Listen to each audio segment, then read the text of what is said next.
Hello everyone, welcome to Satyam classes. आप सभी का स्वागत है इस क्लास में जो आपकी जर्नी को और भी बेहतर बना सकता है। तो चलिए स्टार्ट करते हैं अपनी क्लास को। और आज का जो टॉपिक है हमारा वो है लैटिट्यूड्स एंड लॉन्गिट्यूड्स। नॉर्मली आप अपने सिलेबस को अगर देखोगे, KVSPRT के सिलेबस को देखोगे तो आपको वहाँ पर ये बड़े आसान शब्दों में मिल जाएगा देखने को, लैटिट्यूड्स एंड लॉन्गिट्यूड्स।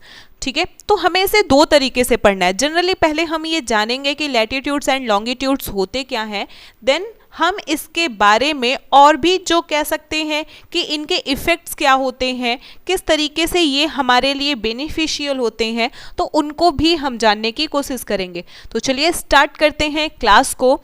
हम अपने स्लाइड पे मूव करते हैं। सबसे पहले what we are going to study in this chapter. हमें इस चैप्टर में या इस कह सकते हैं टॉपिक में पढ़ना क्या है। सबसे पहले हमें पढ़ना है, पॉइंट आप नोट करते चलेंगे तो आपके लिए बहुत ज़्यादा अच्छा होगा, बेसिक फीचर्स क्या हैं। ठीक है, बेसिक फीचर्स कहने का मतलब जो इसके एक्सिस होते हैं, पोल्स होते हैं, लैटिट्यूड एंड लॉन्गिट्यूड्स। ठीक है, तो सिंपल अगर हम देखें अक्ष, ठीक है, अक्ष, पोल्स, ठीक है, पोल्स, ध्रुव जिसे हम कहते हैं, ये क्या होते हैं। अगर ये कॉन्सेप्ट हमें क्लियर नहीं होता है तो आगे जब हम इसे यानी कि लैटिट्यूड्स एंड लॉन्गिट्यूड्स को या फिर अगर हम ज्योग्राफी के इसी टॉपिक को आगे और भी बेहतर तरीके से पढ़ते हैं तो हमारे लिए थोड़ा ये टॉपिक जो है ये डिफ़िकल्ट हो जाता है, मुश्किल होता है, हम उसे बहुत अच्छे से नहीं जान पाते हैं। तो सबसे पहले हमें इसके बेसिक फीचर्स को पढ़ना है, देन हम जानेंगे इम्पॉर्टेंट क्या है, जो पैरेलल लाइंस हैं, जो लैटिट्यूड्स हैं, इनके इंपॉर्टेंस क्या है, और इन्हीं के बेस पे हम जानेंगे कि हीट जोन ऑफ अर्थ क्या है। ठीक है, देन हम जानेंगे कि व्हाट आर लॉन्गिट्यूड्स, लॉन्गिट्यूड्स क्या है, और लॉन्गिट्यूड एंड टाइम किस तरीके से रिलेट करते हैं एक दूसरे से, कैसे एक दूसरे पर डिपेंड करते हैं। ठीक है, याद रखेंगे लैटिट्यूड्स जो हैं ये ज़्यादा हमें कह सकते हैं कि ज़्यादा हमें बताते हैं जोन्स के बारे में, हीट जोन्स के बारे में, और लॉन्गिट्यूड्स जो होते हैं ये हमें मोस्टली बताते हैं टाइम्स के बारे में। ठीक है, एंड देन हम जानेंगे why do we have standard time. हमें जो स्टैंडर्ड टाइम या कह सकते हैं जो मानक समय रेखा है ये क्यों हमें चाहिए, क्या इसकी ज़रूरत होती है और क्यों हमारे पास ये होता है। ठीक है, तो ये हमें इस अपने टॉपिक में इस पॉइंट्स को हम डिस्कस करेंगे।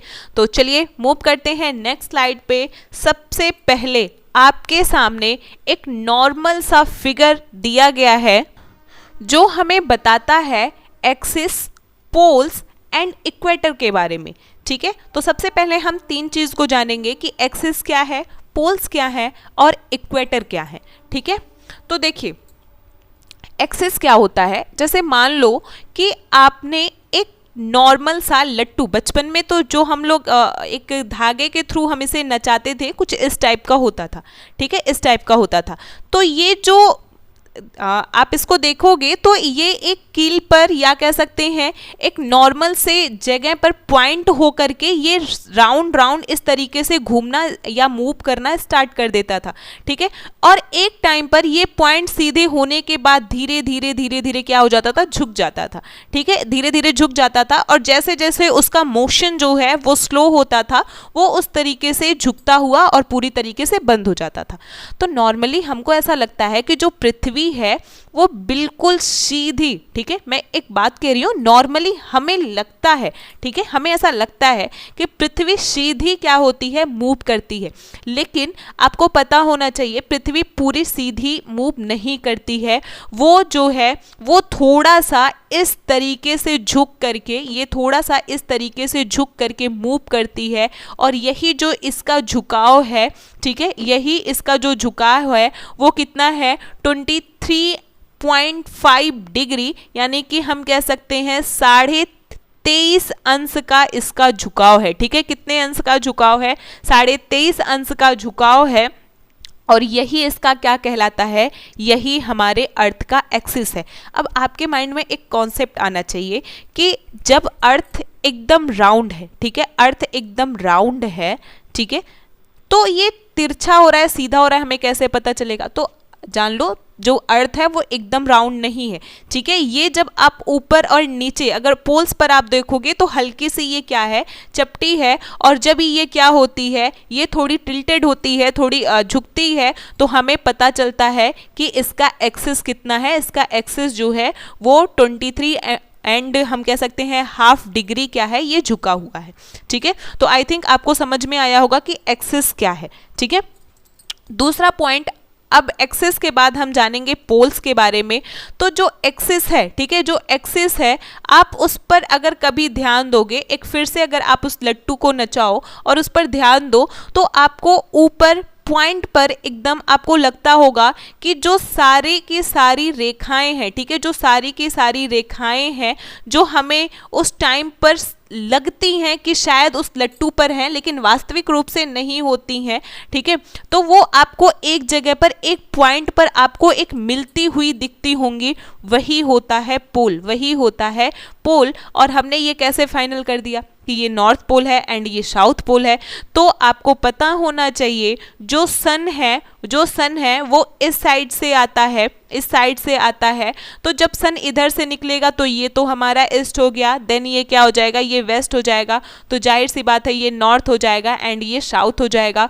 तो जब ये नॉर्थ हो जाएगा तो इसे हम नॉर्थ पोल कहते हैं, एंड जो नीचे वाला हिस्सा होता है इसे हम क्या कहते हैं, साउथ पोल कहते हैं, ठीक है। तो हमारे 2 पॉइंट क्लियर हुए, एक्सिस क्या होता है एंड पोल्स क्या होता है, ठीक है। इसके बाद इक्वेटर क्या होता है, तो इक्वेटर हम कह सकते हैं, आप घर पे अगर देखोगे, घर पे अगर देखोगे आपको एक मिला लेमन, ठीक है, नींबू मिला, और नींबू को जब आप बीच से काट दो, ठीक है, बीच से काट दो, तो ये जो बीच से काटने के लिए अगर मान लो हमने एक लाइन बना लिया, ठीक है, तो इसी को हम इक्वेटर मान लेते हैं, इसी को हम क्या मान लेते हैं, इक्वेटर मान लेते हैं। इक्वेटर को हिंदी में क्या कहते हैं, तो इक्वेटर को हिंदी में हम क्या कहेंगे, भूमध्य रेखा कहते हैं। क्या कहते हैं, भूमध्य रेखा कहते हैं। और याद रखेंगे भूमध्य कहा जा रहा है, क्या कहा जा रहा है, भूमध्य कहा जा रहा है, यानी कि पृथ्वी के बीच से, पृथ्वी के बीच से जो रेखा गुजरती है उसे हम क्या कहते हैं, उसे हम इक्वेटर कहते हैं या भूमध्य रेखा कहते हैं। और आप इस लेमन के एग्जाम्पल के थ्रू आप याद कर सकते हैं, ठीक है, इस एग्जाम्पल के थ्रू आप याद कर सकते हैं। दूसरी चीज, एक बार फिर से इनके नाम को आप हिंदी में जान लो, एक्सिस को हम बोलते हैं ध्रुव, पोल्स को हम बोलते हैं, सॉरी, एक्सिस को हम बोलते हैं अक्ष, ठीक है, एक्सिस को हम क्या बोलते हैं, अक्ष बोलते हैं। नॉर्मली आप ध्रुव कह सकते हो, लेकिन हम पोल्स को यहाँ पे ध्रुव हम करेंगे तो ज़्यादा हमारे लिए अच्छा होगा, ठीक है, समझने में ये बिल्कुल कंफ्यूजन नहीं रहेगा। तो एक्सिस का मतलब क्या हो गया, एक्सिस का मतलब हो गया अक्ष, पोल्स का मतलब हो गया ध्रुव, एंड इक्वेटर का मतलब हो गया भूमध्य रेखा, ठीक है, भूमध्य रेखा। तो हमारे 3 पॉइंट्स क्लियर हुए, एक्सिस क्या होता है, पोल्स क्या होता है और इक्वेटर क्या होता है। और इसके बाद आप लोगों को आगे अभी हम लोग देखेंगे कि किस तरीके से लॉन्गिट्यूड हैं वो 2 तरीके से डिवाइड होते हैं, नॉर्थ में एंड साउथ में। ये north pole and south pole की वजह से होता है, ठीक है, तो इसे हम अभी आगे के क्लास में जानेंगे, ठीक है। देखिए अब आपके सामने एक सिंपल सा चीज, अभी हमने एक्सिस, पोल्स एंड इक्वेटर को एक शॉर्ट में जाना ना, अब हम यहाँ पे थोड़ी सी चीज़ों को और भी जान लेते हैं कि ये कैसी लाइन होती है। ये एक इमेजिनरी लाइन होती है, ठीक है, इमेजिनरी लाइन होती है। जो हमारे इक्वेटर होते हैं या हमारे जो पोल हैं या जो हम कह सकते हैं एक्सिस है, ये सब कुछ हमने इमेजिन किया है। वास्तविक रूप से ऐसा हमारे पृथ्वी पर आपको नहीं देखने को मिलेगा, लेकिन हम इसे जानते कैसे हैं, ये हमारे लिए बहुत ज़्यादा इंपॉर्टेंट है, ठीक है। एक सिंपल सा आप यहाँ पे देखो लिखा गया है कि जो पृथ्वी की धुरी है, ठीक है, जो पृथ्वी का एक्सिस है, ये क्या है, ये एक कल्पना है, ठीक है, एक कल्पना है, ये वास्तविक रूप से नहीं है, ठीक है।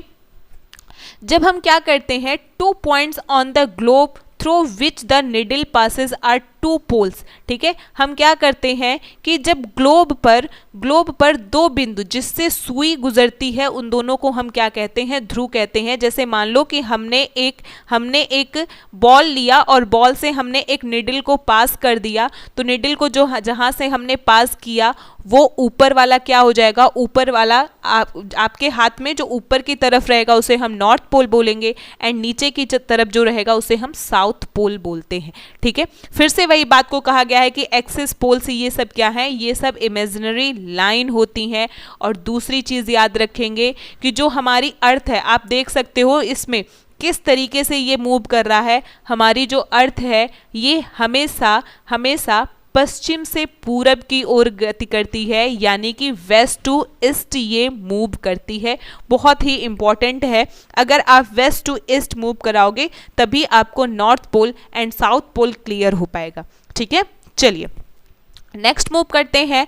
अगले हम इसके बारे में कुछ और चीज़ों को जानेंगे। अगर हम इसी तरीके से देखें तो सिमिलरली आपको अनदर इमेजिनरी लाइन मिलेंगी जो हमारे ग्लोब पर एक तरीके से डाली गई हैं या ग्लोब पर हमारे बनाई गई हैं, जो पृथ्वी को, जो हमारे अर्थ को टू पार्ट में, या कह सकते हैं ग्लोब को टू पार्ट में, इक्वल पार्ट में डिवाइड करता है। ठीक है, टू इक्वल पार्ट में डिवाइड करता है, जिसे हम क्या कहते हैं, जिसे हम इक्वेटर कहते हैं, जिसे हम भूमध्य रेखा कहते हैं। ठीक है, भूमध्य रेखा कहते हैं। अब मान लो कि ये हमारा ग्लोब है और बीच से हमने एक इसमें क्या कर दिया, एक हमने लाइन ड्रॉ कर दी, तो ये लाइन क्या हो जाएगी, ये लाइन जो है ये इक्वेटर कहलाएगा, भूमध्य रेखा कहलाएगा। और जब आप इस लाइन को कर दोगे ना तो ये टू पार्ट में डिवाइड हो जाएगा। जो ऊपर का पार्ट होगा, जो ऊपर का पार्ट होगा, जो नॉर्थ साइड का पार्ट होगा, ठीक है, हाफ जो नॉर्थ साइड का पार्ट होगा उसे हम क्या बोलेंगे, उसे हम बोलेंगे नॉर्थर्न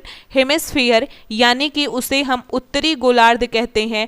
एंड जो साउथ का एरिया होगा या जो हाफ साउथ एरिया होगा उसे हम क्या कहते हैं, उसे हम दक्षिणी गोलार्ध कहते हैं या उसे हम साउथर्न हेमिस्फीयर कहते हैं। ठीक है, चलिए इसके बाद देखिए, बहुत नॉर्मल सा कॉन्सेप्ट है, इसे समझना बहुत ज़्यादा है। ठीक है, रटने की ज़रूरत नहीं है। आप फिर से उस लेमन को याद करो, आपने इसे टू पार्ट में डिवाइड किया। जो ऊपर या नॉर्थ का जो हिस्सा था इसे हमने नॉर्थर्न हेमिस्फीयर बोल दिया, एंड जो साउथ का था इसे हमने साउथर्न हेमिस्फीयर कह दिया।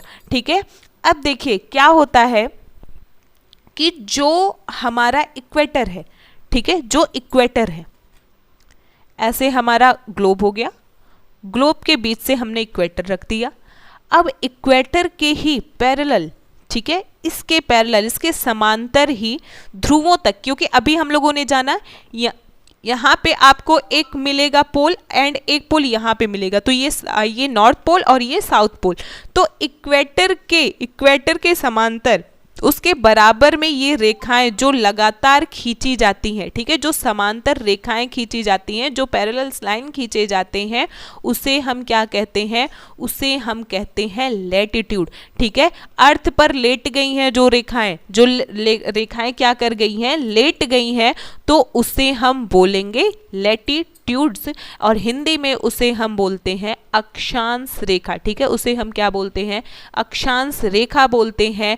और जो ये अक्षांश रेखा है, जो ये अक्षांश रेखाएं हैं, ठीक है, इसको हम कैसे इमेजिनरी लाइन के तौर पे हम कैसे इसे ड्रॉ किए हैं अर्थ पर, इसे अभी हम आगे जानेंगे। लेकिन आप ये जान लो कि जो बीच का इक्वेटर है, जो हमारे अर्थ पर, जो हमारे ग्लोब पर एक इमेजिनरी लाइन जो इक्वेटर है, इसे हम 0 डिग्री से रिप्रेजेंट करते हैं। कितने डिग्री से रिप्रेजेंट करते हैं, 0 डिग्री से रिप्रेजेंट करते हैं। ठीक है, 0 डिग्री से रिप्रेजेंट करते हैं।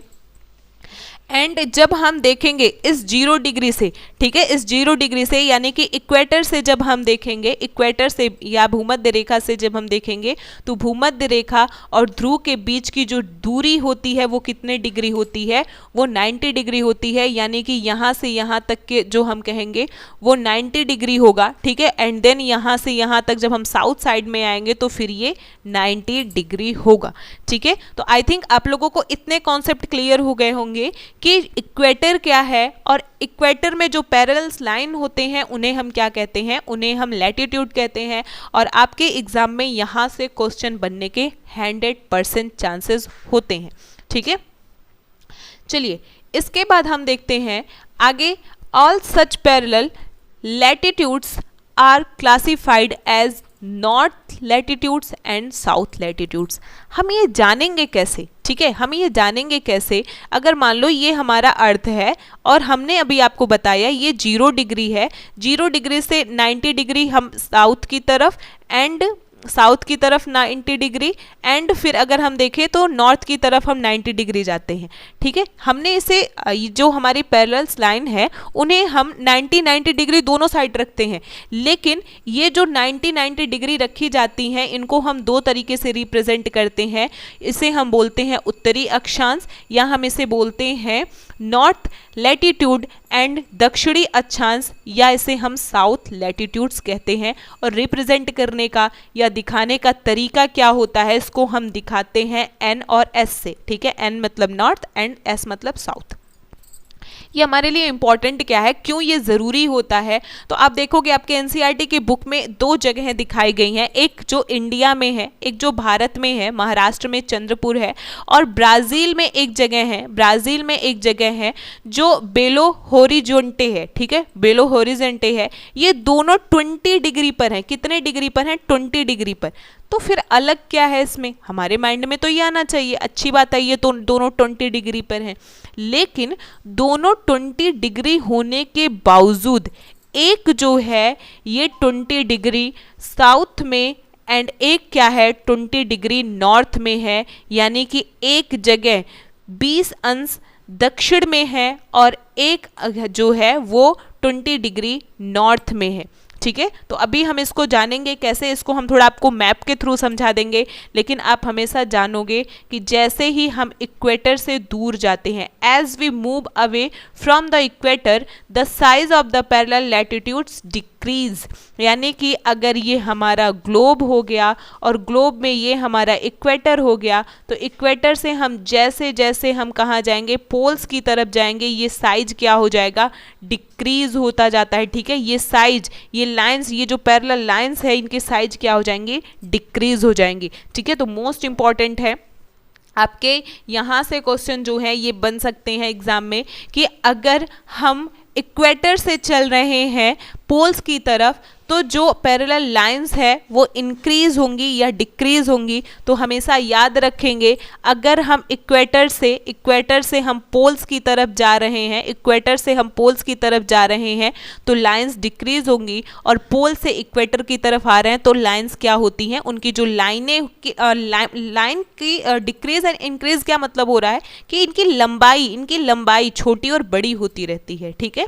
चलिए, तो मैंने भी 2 जगह के बारे में बात किया, एक ब्राज़ील के बारे में और एक महाराष्ट्र। तो ये आप देखोगे तो ये इंडिया का मैप यहाँ पर दिया गया है, ये इंडिया का मैप यहाँ पर दिया गया है, ठीक है, ये इंडिया है। चलो महाराष्ट्र हम यहाँ पर मान लेते हैं, ठीक है। अब आप इसे ग्लोब में देखो या फिर मैप में देखो तो यहाँ पर आपका 30 डिग्री नॉर्थ दिया गया है। आप यहाँ से ऐसे लाइन करोगे, ऐसे लाइन करोगे तो ये 20 डिग्री नॉर्थ आ जाएगा, ठीक है, 20 डिग्री नॉर्थ आ जाएगा।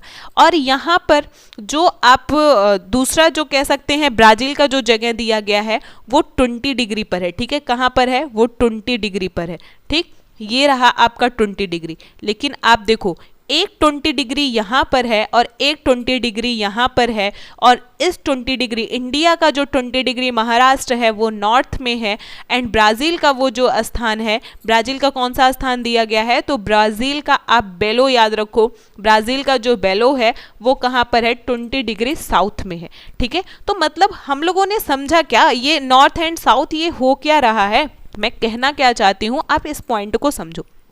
देखिए, जैसे हम लोगों ने पढ़ा कि जो हमारा इक्वेटर है, ठीक है, जो हमारा इक्वेटर है ये रहा इक्वेटर, ठीक है, अर्थ पर ये इक्वेटर रहा। इक्वेटर से जब हम पोल्स की तरफ जाते हैं तो जितने भी हम पैरेलल लाइंस खींचेंगे ना, जितने भी खींचेंगे तो ऐसे लिखते जाएंगे 1 degree 2 degree 3 degree 4 degree, and then जैसे ही हम पोल पर आएंगे ये 90 डिग्री हो जाएगा।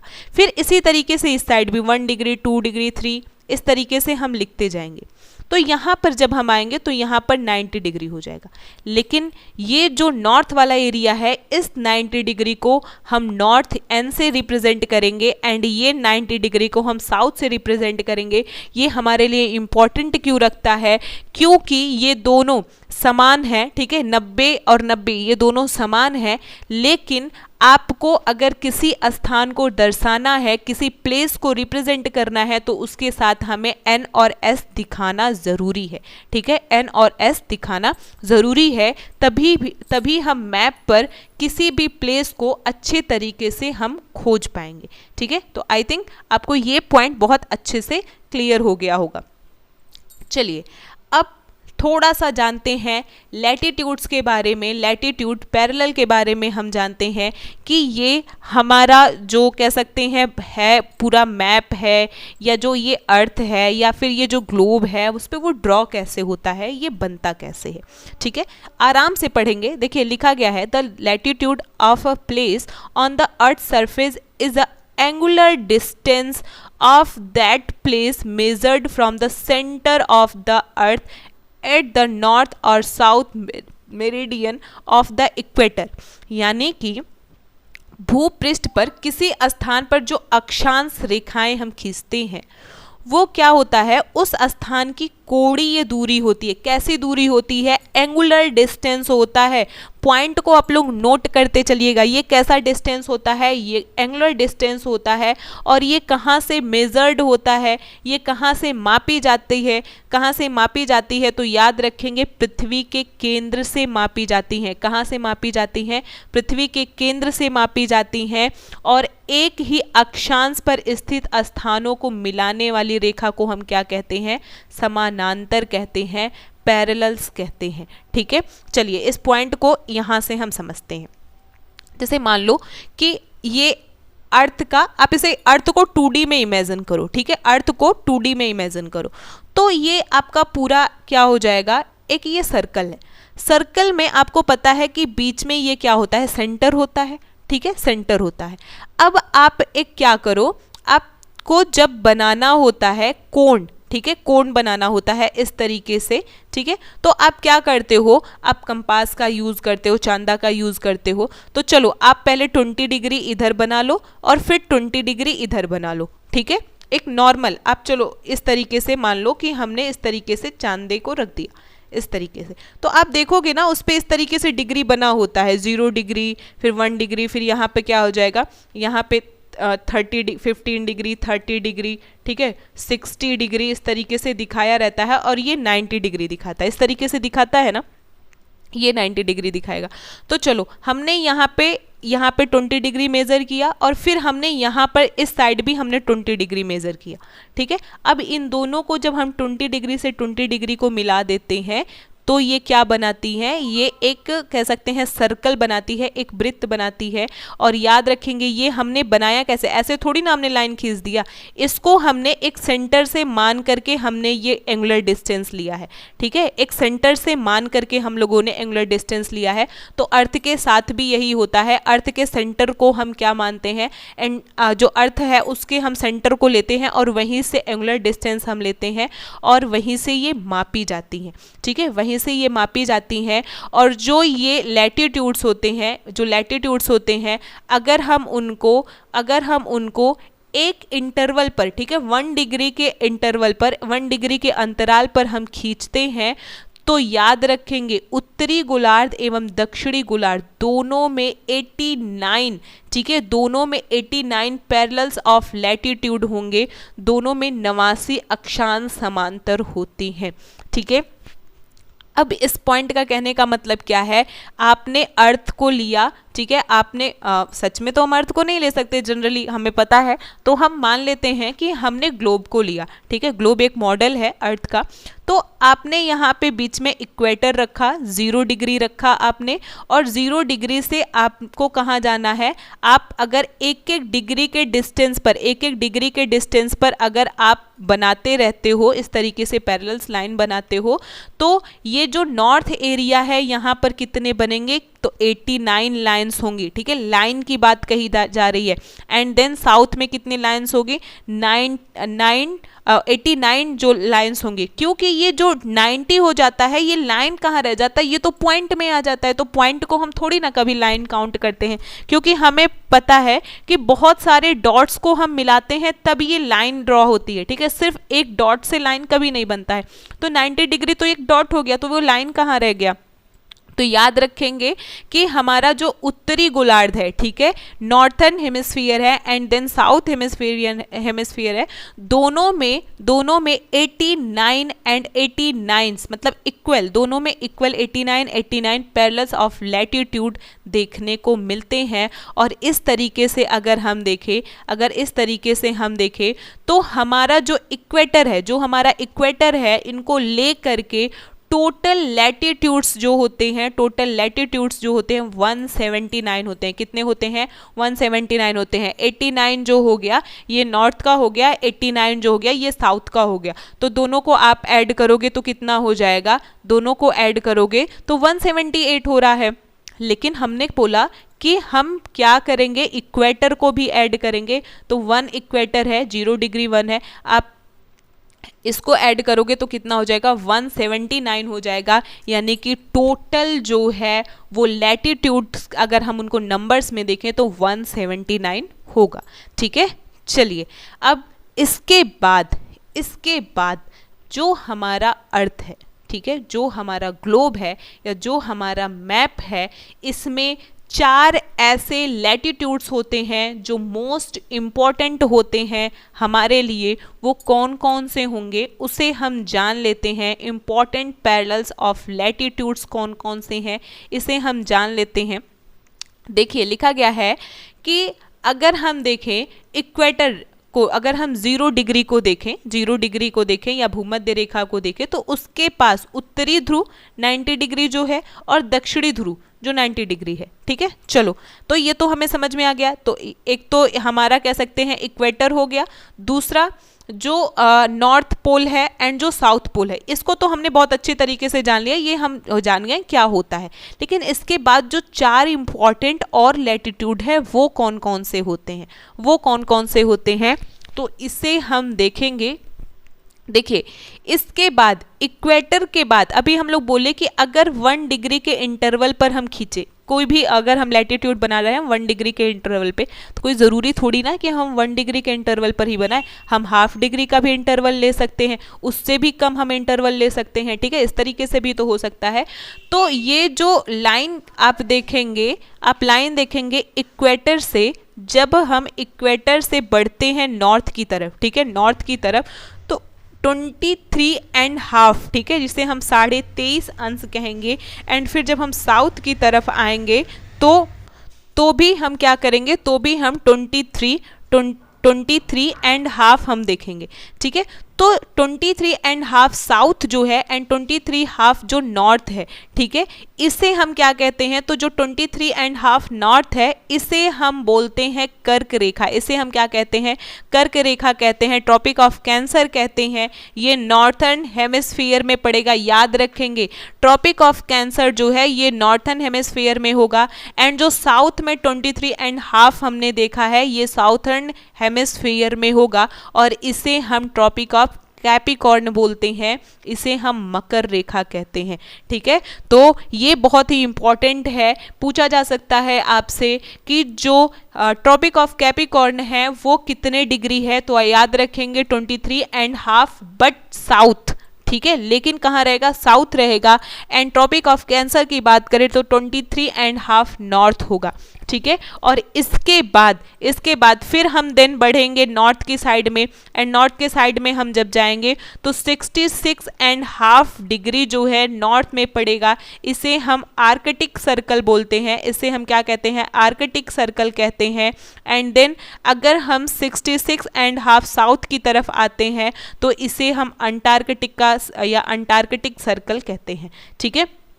तो यहाँ से हमें 4 और भी ज़्यादा इम्पॉर्टेंट कह सकते हैं कि जो हमारे लैटिट्यूड्स हैं, या लैटिट्यूड सिंपल लेटी हुई रेखाएं जो हैं, जो सिंपल लेटी हुई रेखाएं हैं, वो 4 कौन कौन सी इम्पॉर्टेंट हैं। तो वो 4 कौन कौन सी इम्पॉर्टेंट हो जाएंगी, 1 मिनट,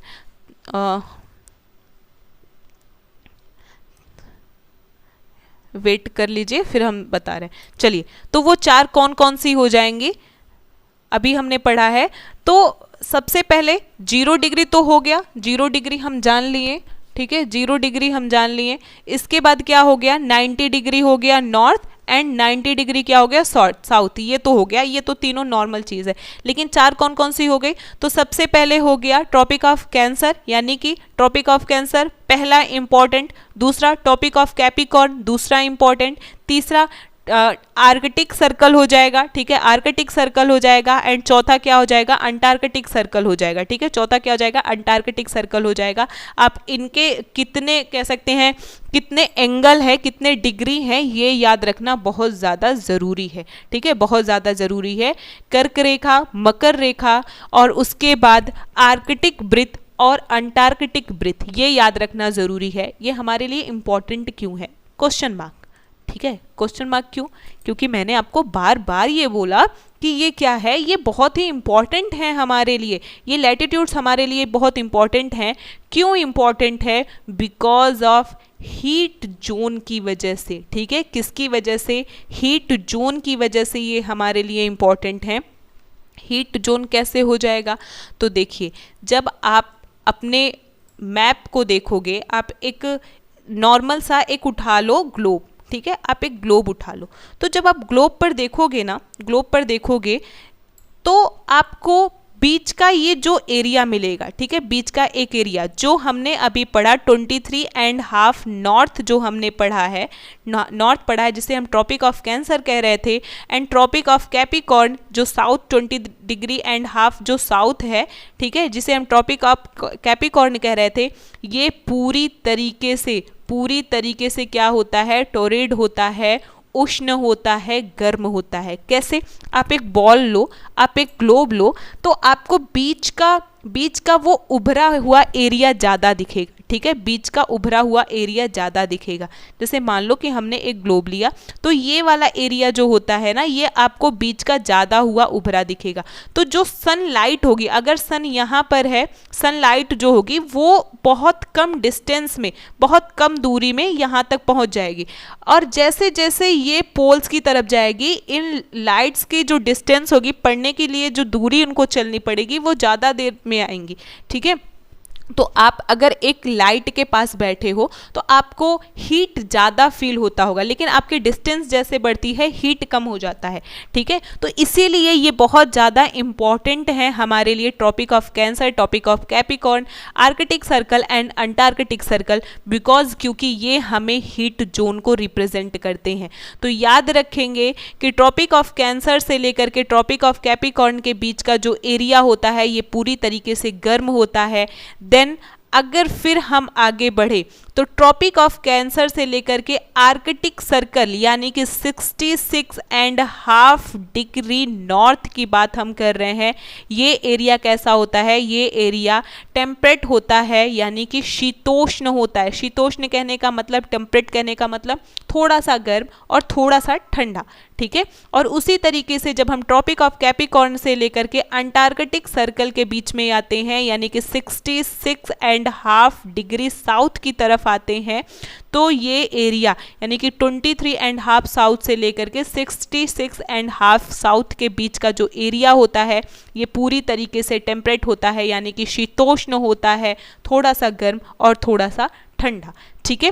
इसके बाद 66 डिग्री साउथ से लेकर के जब हम 90 डिग्री साउथ तक जाएंगे एंड 66 डिग्री नॉर्थ से लेकर के 90 डिग्री नॉर्थ तक हम जाएंगे, तो ये एरिया पूरी तरीके से हमें फ्रीज्ड मिलता है, इसीलिए इसे हम शीत कटिबंध कहते हैं, ठीक है, शीत कटिबंध कहते हैं।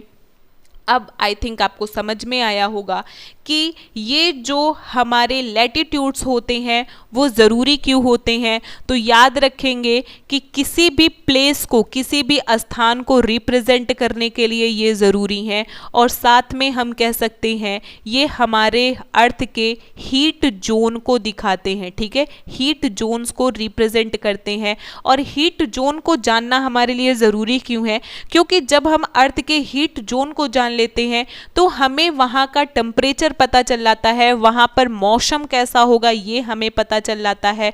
जब मौसम हमें पता चलेगा तो वहाँ पर किस तरीके से ट्री होते हैं, ठीक है, किस तरीके से पेड़ होते हैं, किस तरीके से वहाँ पर एनिमल्स होंगे, जानवर किस तरीके से होते हैं, ये सब चीज़ हमें जानने में बहुत आसानी हो जाती है। जैसे हम जानते हैं जो फ्रीज जोन है वहाँ पर पोलर बियर पाए जाते हैं, और पोलर बियर को आप देखोगे ना तो इनके ऊपर बहुत सारे बाल होते हैं। देखो ये शूज़ भी नहीं पहने हैं, फिर भी इनका जो कह सकते हैं जो इनका उस टेम्परेचर में रहने का जो पूरा का पूरा कह सकते हैं उनके अंदर जो पावर है ना वो गॉड गिफ्टेड होता है।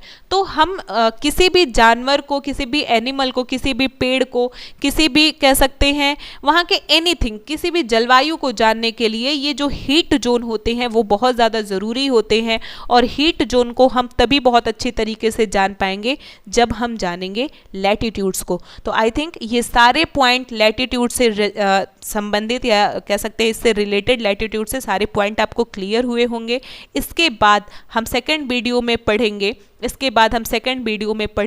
लॉन्गिट्यूड्स के बारे में। लॉन्गिट्यूड को भी अच्छे तरीके से जानेंगे। देखिए आपको आपके सिलेबस में दो तरीके से पढ़ना है। पहले एक नॉर्मल आपको जानना है लैटिट्यूड एंड लॉन्गिट्यूड के बारे में, तो ये आपकी एक नॉर्मल वीडियो है। देन हम इसके बारे में और डिटेल में एक नेक्स्ट वीडियो में पढ़ेंगे जिसमें हमें बताया जाएगा कि एनिमल्स के साथ साथ वहाँ के जो पेड़ होते हैं, वहाँ की जो वनस्पतियाँ होती हैं, वहाँ की जो जलवायु क्लाइमेट होते हैं वो किस तरीके से होते हैं, तो उसे हम अगले वीडियो में जानेंगे। एंड इसके बाद की जो सेकंड वीडियो होगी वो आपको लैंगिट्यूड से रिलेटेड मिलेगी। तो आज के लिए इतना ही रखते हैं, आप लोग पढ़ाई करो। Thank you.